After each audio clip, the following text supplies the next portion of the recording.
Hello everyone, this is Zach from Power9Pro.com, and today we're actually doing something a little different. We're doing a cube draft here on TappedOut.net.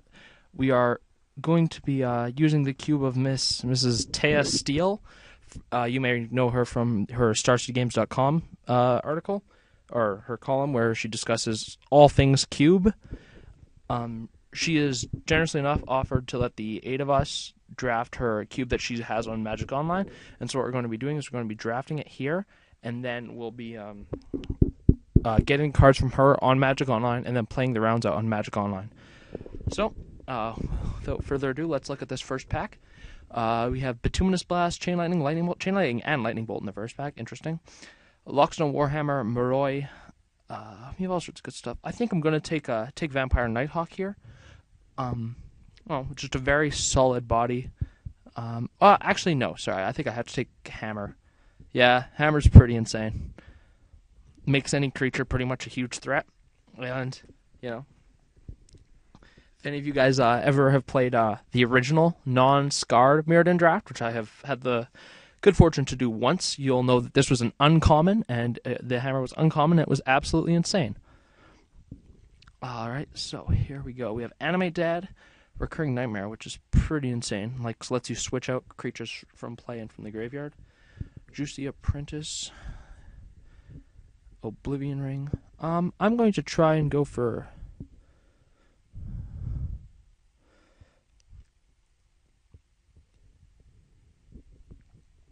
Steel Hellkite's really good. I think I might take I think I'll take the Hellkite. Keeps us open. We can do whatever colors we want. Alright, and here we go. We have a Bloodbraid Elf, which is insane, and Kitchen Finks, Keening Banshee. That's pretty good. It's like a skin render, but not quite as good. This is like a worse Sphinx of Dwar Isle. I'll take Bloodbraid Elf though. I'd be happy about it. So normally, in my own cube and whatnot, I like to draft control, because after all, there's the Power 9, or like all the non-artifact Power 9, Time Walk, Ancestral, and Time Twister. They're blue, and there are a bunch of really good, powerful blue effects I'm always happy to play. But eventually it gets hated out. So here we don't have a ton. I think I'm actually going to take this Abyssal Persecutor just because it puts such a beating on your opponent, and I would gladly take that. So we have the Bloodbraid Elf, but we're not guaranteed playing it. Here, I don't know. If we're looking for some sort of beatdown deck, the Serendipity might be better, and we go into a blue-black sort of beatdown deck. I don't know how well that'll work out.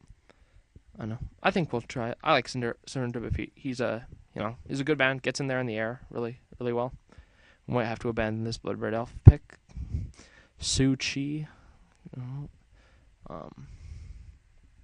Blistering Firecat. It's like a blinding.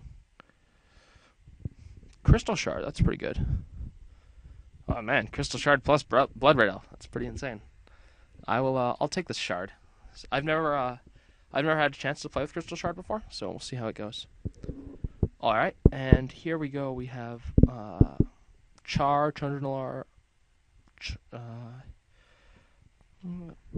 cards. I think I'm going to take this Conundrum Sphinx, though. A 4/4 flyer for 4 is just, it does a lot of work. So I'll take that and we'll see. Yeah, I'm not sure how if that Bloodbraid Elf is going to get played, but we'll see. Capsize is pretty sick. Card's really good in Pauper, and I think pretty much every format. Pillage destroys artifacts or lands. Sylvan Library is good. Snake Form is good, but I think it's really Capsize. It's a good all-around blue card. Everyone, gotta love Capsize. It's annoying to play against, don't get me wrong. If your opponent's capsizing every turn in the late game, it's pretty sick. Oh, Bituminous Blast into Bloodbraid? Relive the standard dream? No, maybe not. I will take this Moroi. It's a 4/4 flyer. It's like a Serendipity big brother. I'm fine if all this deck wants to do is just play big flyers and beat down. And then hopefully we can back it up with some counter magic and or removal. Okay, so Willbender. I'm a huge fan of Willbender. I've always loved Willbender. Animate Dead. That's really good. Juicy Apprentice is also fine. Like it's a 1/2 that draws you a card every turn if you once you get to the late game. But I'm gonna take Willbender just because you can blow people out with it. That's a late Kitchen Finks, but I don't think I'm gonna take it. I think I'm gonna take this Catacomb. Because right now our black is currently for Moira and Abyssal Persecutor, which is pretty good. And I know the Blood Red Elf plan didn't work out so well. If we end up splashing red, I'll take the Necropolis. Always a decent card. Mana fixing is always something you have to watch out for in Cube. Although it's usually pretty abundant. Thea doesn't have the revised duels in here because they are still pretty expensive on Magic Online. But there are things like pain lands, fetch lands, whatnot. You can fix your mana pretty well, despite there not being any Moxen. I don't know if this cube has a Soul Ring because it was only online and from the vault, and it's in Master's Edition, which hasn't come out yet. So maybe, but there isn't a lot of fast mana in this cube. Urza's Factory is actually a very fine card. Back in Time Spiral days, it was a really good finisher in the control decks.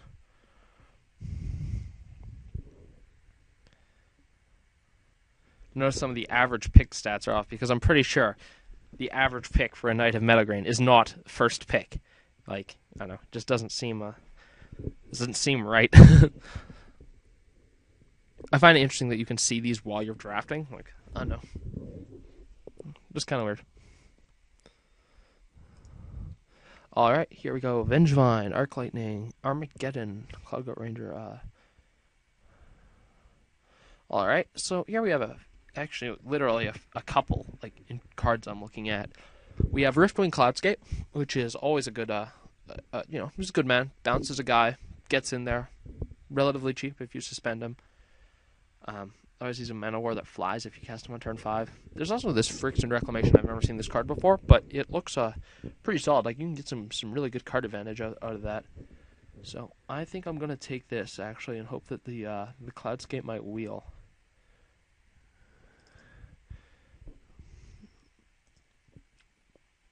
Alright, here we have a Black Knight, Calcite Snapper, Force Spike, Exclude, and Pestermite, and Thieving Magma. A lot more stuff for our deck. We're much more into blue than black, so maybe the double black on Black Knight isn't as great.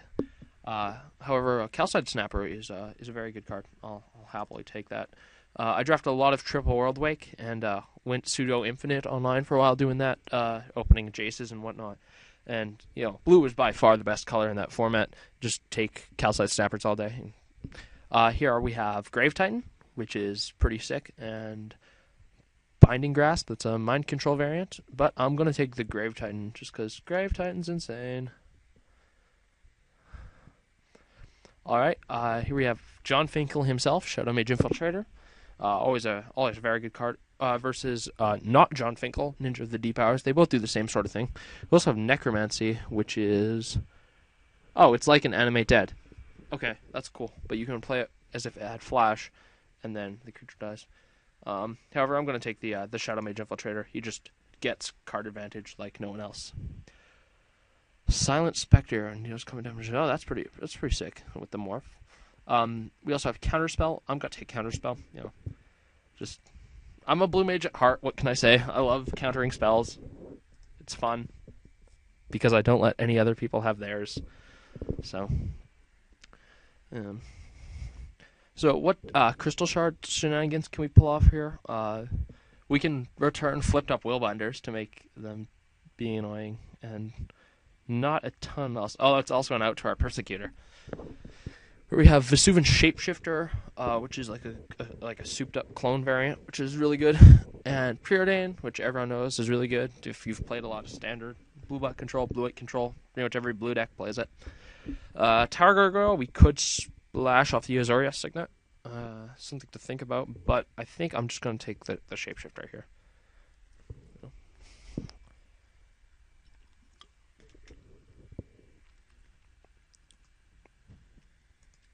Oh, this is a really good pack. We have Psionic Blast, one of the rare blue direct damage spells. Deep analysis, we have ice, but I don't want to just draft ice and not fire. Memory lapse, makeshift mannequin, and mind control. I am a big mind control fan. I will happily take your guys and smash you with them. Another one of my favorite popper cards. If you've watched my popper videos of blue-black control, Agony Warp makes combat so favorable for you and so hard for your opponent because it's such a hard card to play around. It's just a great combat trick for blue-black.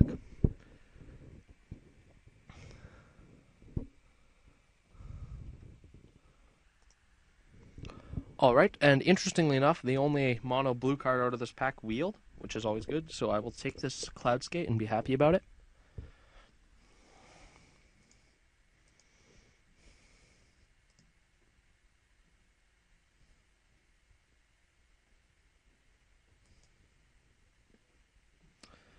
Force Spike Thieving Magpie, I've already got Shadow Mage Infiltrator, but, do I want the Force Spike? Not really. I think I'd much rather just draw more cards. So far we're a heavy blue deck with a little bit of black for some very good cards, including the Persecutor, Grave Titan, and whatnot. I'm interested to see how this Reclamation plays out. I really want to get some guys with come into play effects, like a Skin Render or something like that, or I don't know if there's any guys that comes into play and lets you draw cards or whatnot. But I'm very interested to see how this Gasei can do.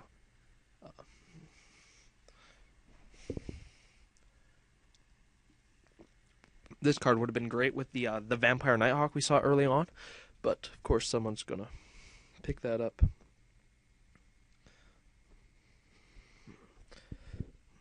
I actually cube drafted recently. I cube drafted on New Year's Eve, and yeah, I know that's what I did. Rather than go out drinking with friends, I stayed in with friends and we spent the night cube drafting. And I drafted a red green aggro deck with a bunch of with Bloodbraid Elf and a bunch of really aggressive cards. And people play a slower game in cube, and so sometimes if you just have a really good aggro deck, you can overwhelm a bunch of people who want to play cards like Steel Hellkite and stuff. But that's why we have our early disruption. Here we have Lodestone Golem or Graveborn Muse. I'm going to take Graveborn Muse. It's a hill giant that draws cards. That's pretty much the best thing ever. And third time's the charm, our third Thieving Magpie effect. Might as well. With that, we might not play actual Thieving Magpie just because Ninja and Shadow Mage Infiltrator are both much better than the Magpie. At least in my opinion. I just love pulling shenanigans with the Ninja the Deep Hours.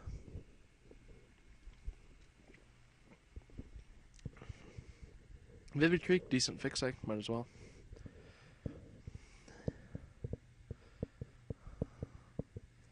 We actually, this is the second draft we done because the first one bugged out on us. So, and I was the last one to realize it. So everyone is messaging me in Modo saying, "Hey, we're restarting the draft." All right. Well, we have 2 white sources, so I might be able to, play this Tower Gargoyle. I wouldn't mind splashing for it. Although we do have, we already have some really good 4-drops, so we'll have to see. But Shards of Alara, man. Love drafting Esper. Love the old Tower Gargoyle. And we get a Memory Lapse late, which is a very nice card to have. I'm a big fan of Memory Lapse. All right, here we have FTK. FTK, so good, almost worth splashing. Forbid, it's cancel with buyback. I really don't want to change these settings. Whenever I cast a creature spell, sacrifice it. Hippie's solid, man. Part of me really just wants to splash Flametongue Cavu. And I have that. I have the do I not have? Oh, yeah, I have the Necropolis. But I think I'm going to take Hypnotic Spectre. Just going to card advantage them out. Oh, wait, what? Did I goof pick that? Here, I will gladly take Imperial Seal. Nice thing about Modo Cube is that, the Imperial Seal is not a $300+ card. Or I have no clue how much it is. I know it's in the hundreds. Disfigure, Ether Adept, Slaughter Pact. Una's Prowler is actually a really good card for beating down, and we can actually we can pull some shenanigans with Ninja the Deep Arts attacking, seeing if they they try and weaken it and bounce it back maybe. Yeah, I'll take the Una's Prowler. Blue-black tap-out sort of deck we're going for. Currently our removal is an Agony Warp and a Capsize, I guess. Oh, well, and Mind Control, I guess. So we're really looking for some more removal. Like, if we could get, like, a Doomblade or a Terror or something like that, that'd be really good. Oh, well, not quite Doomblade or Terror, but we have both Gatekeeper, Malakir, and Vendetta. I'm less into black, so I think I'm going to just take the Vendetta, just because it's safer. It's more likely that we'll be able to cast it, and it's a good way of dealing with opponents' bombs, whereas Gatekeeper might just, make them cycle Land War Elves or something like that. So...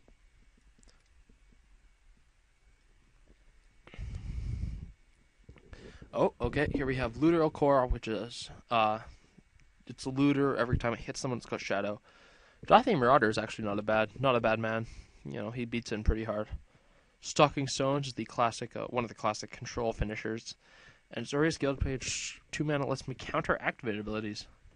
It's pretty good. I think it comes down to either this Dothian Marauder or the Azorius Guildmage. I'm gonna take the Azorius Guildmage. I've never actually played with this card. I wasn't playing competitively or drafting when Ravnica came out, and I've heard very good things about it.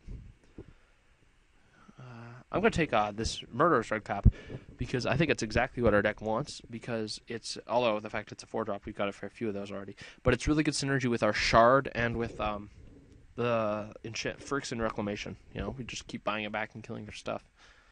It comes down to which draw effect do we want more? I will Impulse versus Jaces. I will take the Jaces.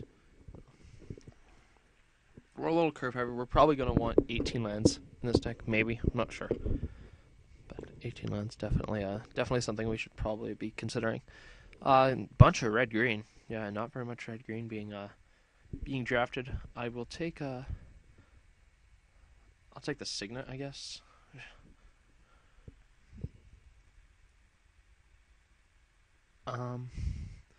Mystery Enforce versus like a Dread Statuary. I've already got a Urza's Factory, so I don't want to play Dread Statuary. I'll play City of Brass, or I might play City of Brass, especially if I have a splash.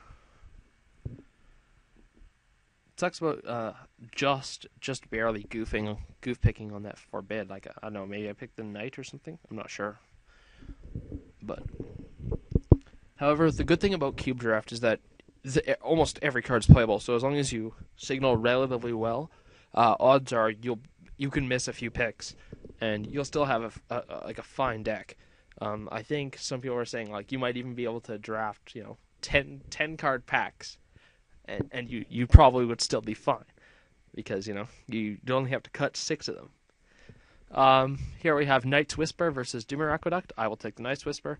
It's a non-targeted Sign in Blood, but it's easier on your mana base, which is great because we're not heavy black. Just it's our secondary color.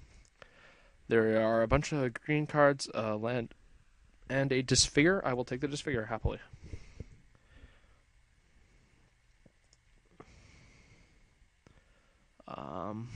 I'll take the Serrated Arrows. It's good against weak creatures. Sometimes you need that sort of effect.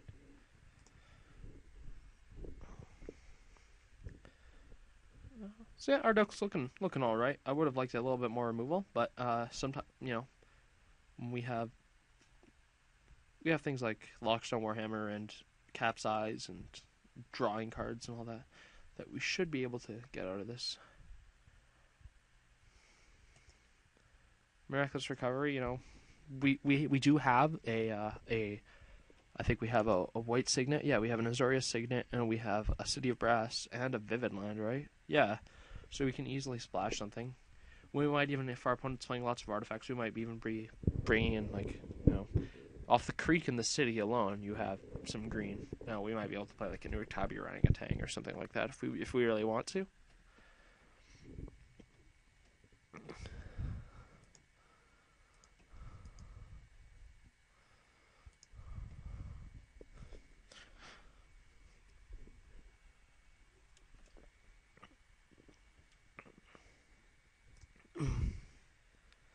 Well, we'll take this Wretched Anurid.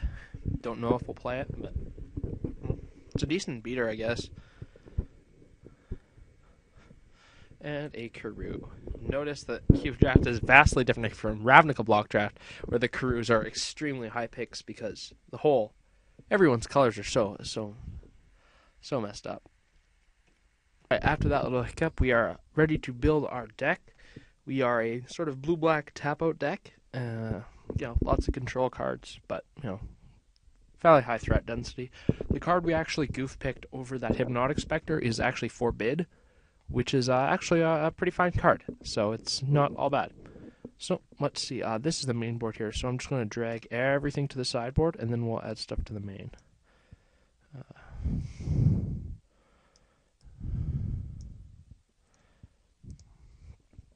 Alright, okay. So, memory lapse is good.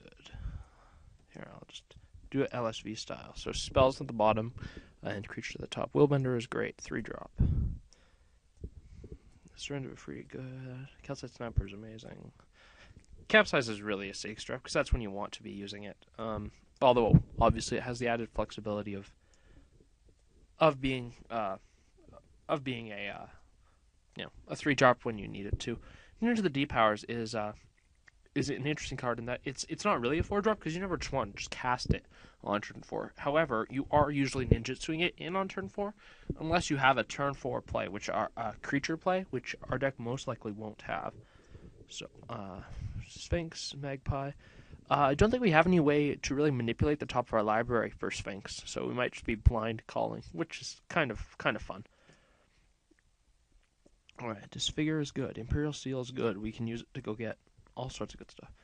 I think, we'll see how good that'll be. And we might play that. We'll see. Persecutor, Night's Whisperer, Muse, and Grave Titan. Actually, Mind Control's a creature. I should know that. I've played enough M11 draft. I should know that that's a creature. Shadow Mage, definitely a Moroi. Stripe Cap. Oh, she's got the promo red cap. That's cool. Blood Elf. Unfortunately, we're leaving in the board. Steel Hellkite, Crystal Shard, and probably not going to main deck the arrows. Okay, so this has 31 cards. I want to be playing 17 land. I think is probably fine, but we are going to have to make some cuts. So first thing I'm looking at is in the 4-drop creature slot. I think Thieving Magpie can definitely go, just because it's we've already got the Shadow Mage and the Ninja, which have more or less the same effect, so that's not a huge thing. I'll cut the Anurid.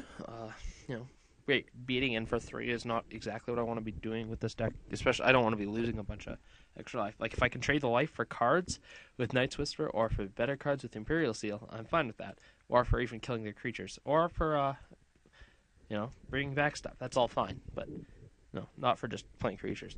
However, as I went into that little spiel, we have 4 cards that make us lose life. Oh, 5 if you count the Serendipity. So that's something we might want to look out for. Crystal Shard is what's it have synergy with? It has synergy with Cloudscape, kind of, in that we can tap it end of turn, or like with our Riftwing Cloudscape blocking, and then play it again. But that's very mana intensive for just a bounce. But might be relevant. The Murderous Red Cap's really where it's at, and the Willbender it's also fine with. And it's also really good at saving stuff from removal, right? So if we go Grave Titan, and then they go Mind Control or Control Magic or something like that, although despite us having the Mind Control and Control Magic not being out on MTGO until this weekend. But, some sort of Control Magic effects lets us save our guys, as well as any removal spells. So I'd like to start this Shard. We have 15 creatures plus a Mind Control, so that actually is a little bit much. So what can we cut here? I know I really like all these. How many draw spells do we have? We have the Night's Whisper and the Jace's Ingenuity. I might cut the Night's Whisper. Imperial Seal.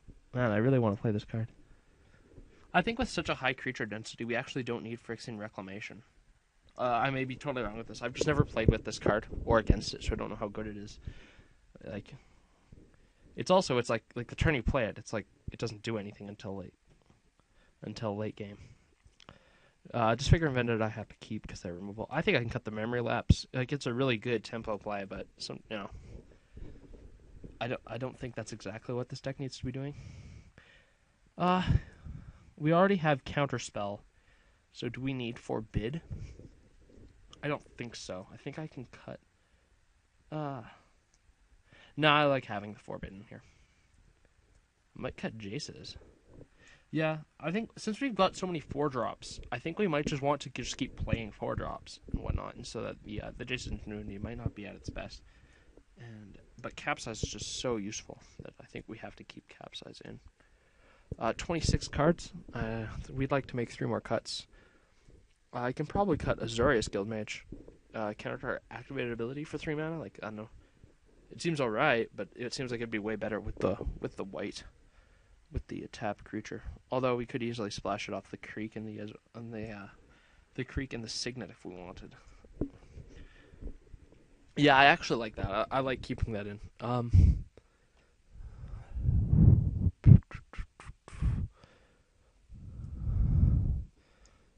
Yeah, we do have a lot of life loss here. I think I'm going to cut Imperial Seal. I don't know.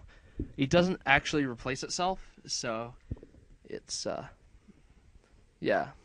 I don't know. It doesn't, we actually lose card advantage on it, despite going up in card selection, card quality, but, our deck's relatively streamlined, so I would like to, maybe that's not the best card to be playing. And here I can't really say, oh, well, I haven't played with the card, because it's actually just Vampiric Tutor. And to be fair, I haven't played with Vampiric Tutor in my cube at all, because I don't have one, and I didn't want to, proxy a $15 card. So, I haven't played with it that much. I've played with it a little bit in Vintage, but not much. In the little bit of Vintage I've been playing. So, we have 2 more cuts. How many outs do we have to our Abyssal Persecutor? We have the Riftwing Cloudskate. We have... the Capsize, the Shard. We only have 3 outs. Okay, I think we can take it out. As much as I love Persecutor, and I love that card. Not as much as Conleywood's, because that guy plays it in every format. But I am a big fan. Maybe I cut Ninja. It does run into a lot of stuff. Yeah, I think I'll cut the Ninja. Because the only thing is, like, what are we attacking with on turns 2 and 3, or on turn 3 in essence? It's going to be like Una's Prowler and Guildmage. Guildmage might get blocked. Prowler probably won't. Prowler's probably the best target we have for the Ninja. For attack with Shadow Mage, like, why are we switching it out? Because they do the exact same thing. Calcite Snapper, if it's a 4-1, they're probably blocking to trade, and if it's a 1-4, I don't know. If it's a 1-4, they probably have something they'll block something with more than 1 toughness so our guy will just bounce off. Probably not attacking with Willbender that often. I don't know. There's very few effects where I actually really want to activate the where I can see us activating the ninjutsu. And that's when Ninja, the D-Powers, is at its best, is when you're ninjutsuing it and getting a bunch of early card advantage and your opponent doesn't know. So, this is 23 cards. Let's look at our powers by converted mana cost. It's a nice curve, and powers by color. So, Agony Warp is a blue-black, that's a blue-black, that's a blue-black. This is, well, it's pretty much a blue. It's pretty much a blue card. This is black, and this is blue. Alright. So, we are definitely putting in, What fixing do we have here? We have the Sea of Brass, the Necropolis, the Catacombs, and the Creek. Oh, oops. Hold on. I'll just pause that. I actually put those back into my collection. All right, sorry about that. Because these are all of Thea's cards, and I only want to use the cards that I drafted. I'm putting them from the sideboard into the main board, and so if I accidentally double-click out of habit, it puts them back into my collection. And so I still need to have those on my sideboard. So these 4, I think, are all, they're all good lands to have. We have 2 come to play tap lands, but because we're sort of a control-ish deck, we really don't care that much. So, so how many lands do we run on? We have 13 slots. So we could go 7 islands and 6, or we could go 8 and 5. I like 7 and 6 because Vivid Creek is also like our 8th, even though it can tap for both. Yeah, I think we'll go. I think we'll go 7 and 6. So despite this being with Thea's cards, I can still use my sexy lands.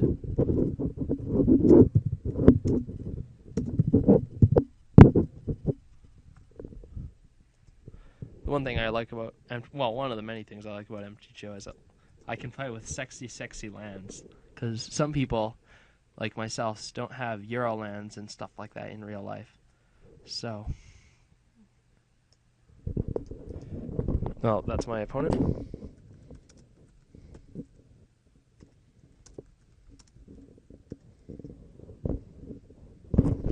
Alright, is it rude to keep my opponent waiting while I'm adding sexy lands? Maybe, but I love sexy lands. So, I guess I don't have that many promo islands, but 5, 6, 7, and then 6 swamps. I know I have lovely, lovely swamps.